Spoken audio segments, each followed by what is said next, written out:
Voice of Cameroun, la voix de l'espérance. La foi sans les œuvres est morte.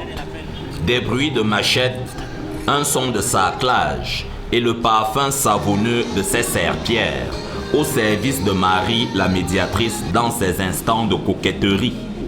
Des œuvres qui raffermissent une foi dont l'attachement à la salubrité exige une toilette qui démarre à l'autel, traverse l'entièreté de la chapelle et s'offre les mauvaises herbes de la cour en holocauste. Le moment actuel est précieux et toutes les manches sont retroussées, y compris celles de ceux qui sont venus dans ce monde au nom du Seigneur. Le vocabulaire du monde nous aurait rappelé que l'exemple vient d'en haut. Dans le jargon chrétien, il s'agit simplement de la pénitence. Cette journée représente pour nous, comme l'a si bien signifié le père curé recteur du sanctuaire marial, Marie médiatrice et d'étudiants, la personne de monsieur l'abbé Jean-Augustin Autou, que les pèlerins en cette journée, le forum en général, en faisant cette journée d'investissement, voudraient marquer d'une tache d'huile l'annonce de la parole que nous faisons chaque jour par l'acte de pénitence. Le père curé a si bien signifié hier que cette journée voudrait, par ce travail manuel, exhorter une fois de plus les pèlerins à se donner, non seulement prêcher, mais témoigner aussi par les actes. Mais la pénitence de ce samedi matin, à l'ombre bienfaisante de la Madone, est agrémentée des belles symphonies que distillent des balafonistes, heureux qu'ils sont d'avoir été épargnés de cette corvée commandée par Dieu le Père lui-même. L'ambiance est détendue et la sueur qui dégouline de ces visages est l'expression d'une repentance dignement obtenue au pied de la croix du Christ. Un peu d'effort physique en contrepartie de ces grâces qui sont puisées ici. Notre Église a besoin des hommes d'action et aujourd'hui, je n'ai pas voulu être celui qui pointe du drap et qui dit allez travailler.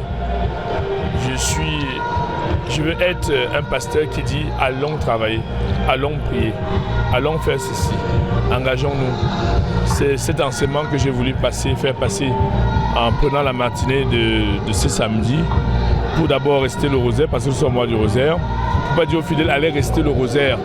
Oui, c'est bien d'aller dire mais il faut qu'ils te voient vous-même réciter le rosaire. Donc aujourd'hui, ensemble, nous avons récité le rosaire. Après le rosaire, nous avons travaillé manuellement parce que Saint Paul dit la foi sans les actes est vaine. Donc nous croyons, nous prions, mais nous devons aussi poser des actes forts. Aujourd'hui, nous avons posé des actes forts qui sont pour nous des actes de pénitence, de mortification, afin que tout ce que nous demandons au Seigneur dans la prière, que le Seigneur soit flatté et qu'il puisse nous donner. Voici les hommes dont l'Église d'aujourd'hui a besoin. Des personnes qui, en plus de la prière et de l'adoration, utilisent la force de leurs bras pour servir le monde et prendre soin de son écosystème.